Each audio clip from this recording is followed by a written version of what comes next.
প্রিয় দর্শক, আসসালামু আলাইকুম। এই যে দেখিয়েছিলাম আপনাদেরকে, এই যে এই দোকানটি যে কোনো সময় বিলীন হয়ে যাবে। এই যে দেখতে পাচ্ছেন, দোকানটির অবস্থা খুবই পরিস্থিতি খারাপ, ভয়ানক। ঠিক আছে, এই যে গোমতী নদীতে বিলীন হওয়ার পথে দোকানটি অলরেডি নিচে পড়ে গেছে। ঠিক আছে,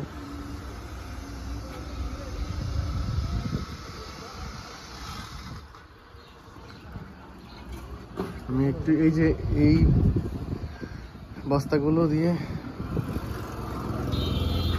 কাজ করছে সরকার দোকানগুলোকে সেট করার জন্য, নিরাপদ করার জন্য।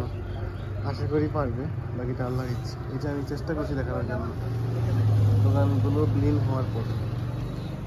ঠিক আছে,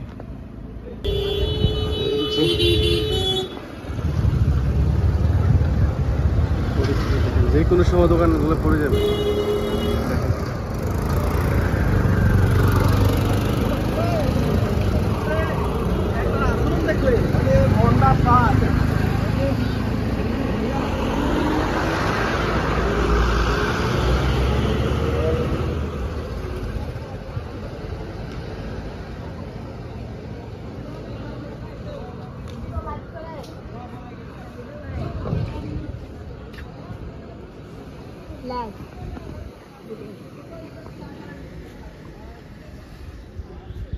এই যে দেখেন, দোকানগুলোকে বাঁচানোর জন্য চেষ্টা করে যাচ্ছে। মনে হয় না পারবে, আশা করি পারবে।